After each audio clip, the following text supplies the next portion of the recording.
Hello mga brothers! Welcome back to my YouTube channel. So for today's video mga brother, magkakabit tayo dito sa aking amplifier. So mga brother, meron akong in-order sa online. So meron tayong napanood mga brother na connector na ginagamit sa mga amplifier. So ito yung mga brother, ito yung banana plate plugs connector. So ito yung gagamitin natin dito sa aking amplifier. Iko-connect natin dito sa ating speaker. So nagiging problem natin dito mga brother do sa aking speaker. So pag binubuhay natin, minsan may time na parang nag-disconnect o naglo-lost connection yung ating sound kasi minsan yung ating pinaka wiring naglo-lose siya. So ngayon naisip ko mga brother na lagyan ng connector. Sa maganda dito mga brother sa ating binili, nakikita natin to, mas madali siyang for example may okasyon dito sa inyong bahay ngayon gusto nyong ilipat ng pwesto yung inyong speaker. So hindi na kayo mahirapan na tanggal kabit dun sa pinaka amplifier.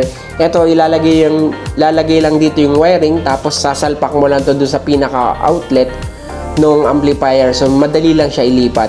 So i-assemble natin, samahan nyo ako mga brother. So dalawang color yung binili natin, bali 10 pieces to, black and red. So lalagay natin dun sa ating amplifier. Ganito yung tsura niya mga brother. Ang tawag dito ay banana plate plugs connector. Yan. So black and red yung color na binili natin mga brother para hindi siya maganda kasi color coding to. Hindi tayo magkakamali ng salpak. Dalawang kulay yan. Mga brother, ito yung ating amplifier. Amplifier natin mga brother ay Sakura brand. Yan. Tapos meron tayong dalawang speaker. Ito yung concert mga brother. Yan. Concert yung speaker natin. Yan. Tapos, ito yung pinaka-likod natin. Ito yung papalitan natin mga brother kasi may mga time na nagdi-disconnect siya. Saka ang hirap tanggalin ito mga brother pag magpapalit tayo ng wiring. So, ito maganda dito mga brother. Napanood natin. Isinasalpak lang siya. So, ito yung sample niya. Lalagay lang sa likod. Yan. Dito natin ikakabit yung wiring mga brother. Yan. Subukan natin. So, try natin dito sa block.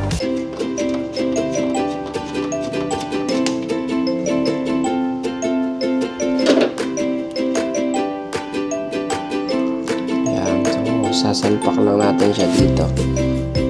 Slowan lang to mga brother.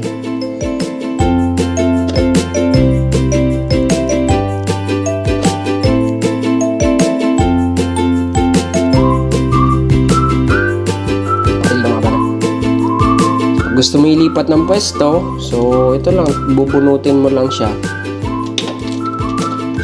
Minsan may mga time na ang hirap isalpak nito mga brother kasi yung wiring natin kagaya nito, napakahaba. So, kasi dati yung pwesto nito ay dun sa kabila. So, dito lang natin nilagay yung aking speaker. Tapos red. Try natin yung red.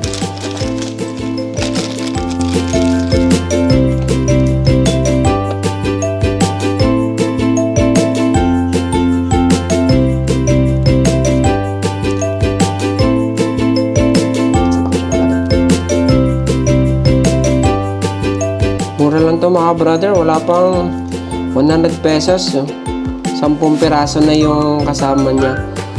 Bali 5 red saka 5 black.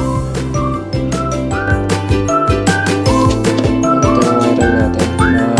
Skip it.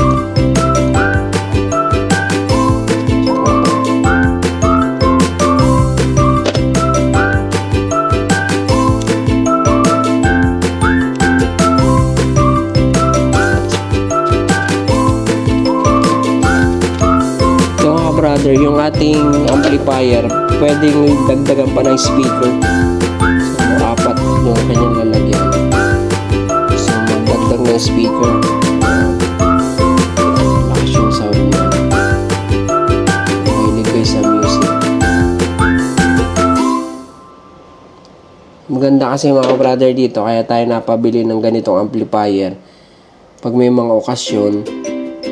May ligay magkantahan, video okay. Hindi mo na kailangang magrenta. So, ito lang yung gagamitin mo. May internet naman tayo. So, pwede ka mag-play sa tablet. May magkanta. Mahal din ng renta ng video, okay, kung magre-rent kayo. So, ito, kung may sarili kang ganitong amplifier, eh, napakatipid. Napakaganda ng tunog. Napakalakas. Anong wire, mga brother?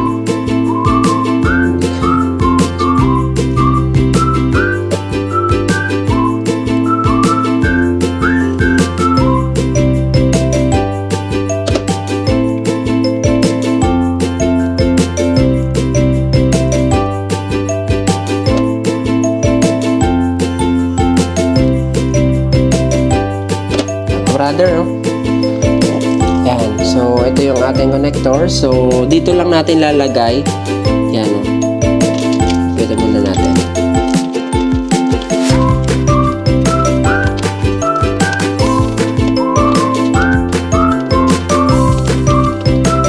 Okay. Salpak lang natin, mga brother.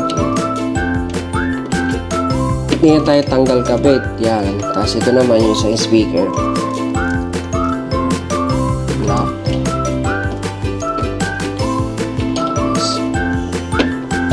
Yan, so mga brother, ayos.